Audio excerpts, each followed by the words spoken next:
A incontinência urinária é um problema muito comum. Atinge em média 10 milhões de brasileiros, sendo 2 vezes mais comum em mulheres.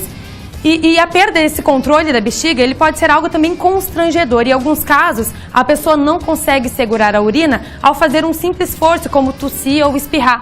E já em outros casos, a vontade é tão forte que não dá tempo de chegar ao banheiro. Esse é o nosso assunto no quadro Fala Doutor de hoje.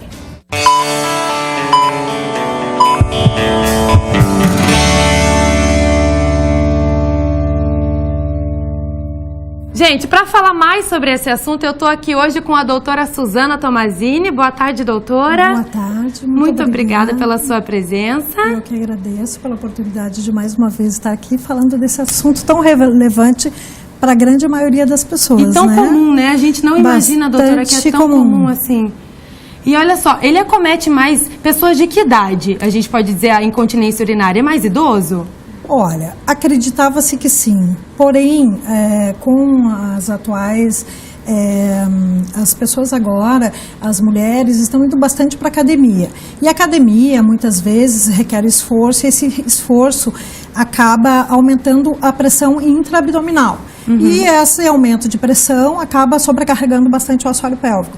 Então, cada vez mais, a gente percebe em mulheres mais jovens essas questões urinárias, às vezes por jump e alguns movimentos de salto em academia. Em academias. Então, acaba acontecendo que a ocorrência aumenta bastante em pacientes mais jovens. Mas existe também a questão da menopausa. Da menopausa. A mulher, quando ela chega na menopausa, existe uma queda do hormônio estrógeno, que age também na musculatura. Então, como os músculos do assoalho pélvico são os músculos como qualquer outro, a hora que o hormônio desce, que baixa o hormônio, acontece uma flacidez aí também. Né? E além da menopausa e da questão da academia, do esforço, quais são as outras causas da incontinência urinária? Tem também alimentos, né, doutora? Tem alguns alimentos, na verdade, para incontinências de urgência, alimentos que contenham muita cafeína, né, refrigerantes. O próprio álcool também, o álcool também, eles são alimentos que irritam a bexiga, e aí, então pode causar uma urgência urinária, né? Tá certo. Agora, no tratamento da incontinência urinária, é bastante importante, é bastante relevante que seja feito com um profissional especialista né? Na área, né? Dentro da área da fisioterapia, a gente consegue resultados bastante positivos, só que é necessário que seja feito de forma adequada, né? O paciente tem que ser colaborativo, ele tem que aderir ao tratamento, porque requer exercícios durante e mesmo após o término do tratamento na clínica, né? E agora a gente está trazendo para Joinville um aparelho que vai nos auxiliar bastante, que é o aparelho de radiofrequência. É uma técnica da doutora Patrícia Lordelo, que é uma doutora de Salvador, que é a inventora da técnica. Como que funciona a radiofrequência, doutora? Bom, a radiofrequência é assim, é um aparelho de atermia, né? Ele esquenta o tecido de dentro para fora, ele atinge tecidos profundos, e este calor faz uma melhora da captação do colágeno e da elastina. Então, pode ser usado na região da uretra, para melhorar o tecido ali, melhorar a função da uretra, e é um tratamento que é bastante interessante dizer que ele é eficaz e já na primeira sessão o paciente já sente a diferença. E quantas sessões em média precisa para conseguir um resultado? Em média, um resultado bom a gente consegue com 10 sessões. Doutora, tem gente mandando pergunta aqui pelo WhatsApp, vamos dar uma olhadinha. A Débora, vou ao banheiro urinar, mas não dá 5 minutos e eu já estou com vontade de ir novamente. Será que eu tenho incontinência urinária? De urgência. De urgência? De urgência. E na continência urinária de urgência, além dos exercícios de assoalho pélvico, a gente também faz uma terapia comportamental, onde o paciente é orientado quanto à ingestão de líquido, quanto às frequências de ida ao banheiro, e é bastante eficaz, porque não existe cirurgia para esse tipo de problema, para urgência urinária. Não, para incontinência sim, mas para urgência não, entende? Então, assim, o único tratamento, o mais eficaz, existe medicamentoso também, Mas a fisioterapia é o mais eficaz para esse tipo de tratamento. Ela vai se beneficiar muito com isso. Tá. Tem mais gente aqui mandando pergunta, ó. Queria saber se relação sexual está relacionada com dores urinárias, doutora.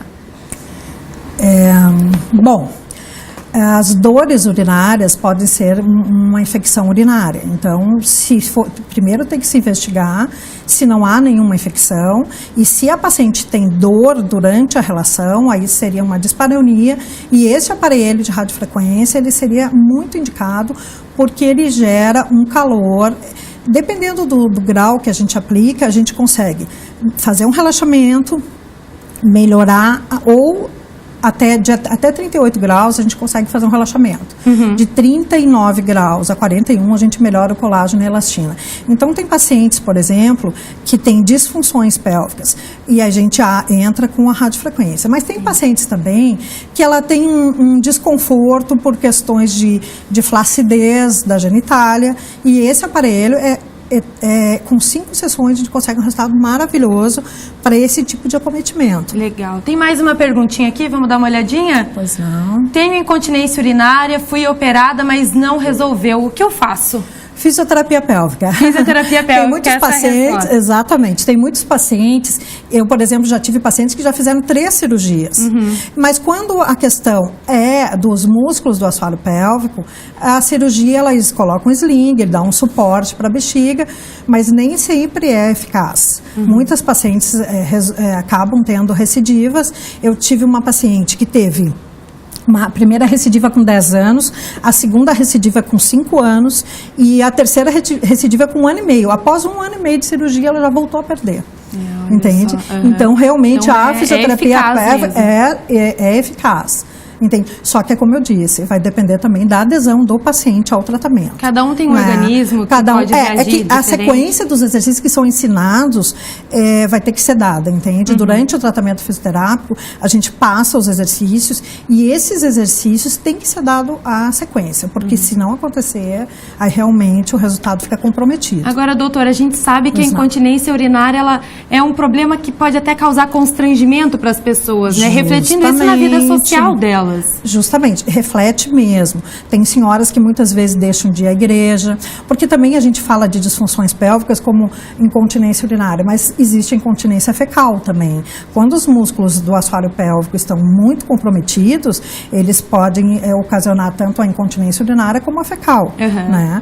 E aí a fecal ainda causa mais constrangimento ainda, porque a pessoa sem perceber, ela acaba perdendo fezes. Tá bom. E aí então...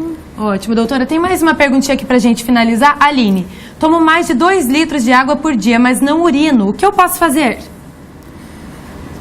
Bom, aí ela tem que ver se tem alguma questão funcional do organismo dela, do próprio rim, do próprio rim, a função renal, se está funcionando direitinho, porque normalmente é comum que a pessoa realmente urine, é uma preocupação, talvez consultar ingerindo um nefro, essa quantidade de água, né? É uma quantidade ideal de água para ser ingerida, então...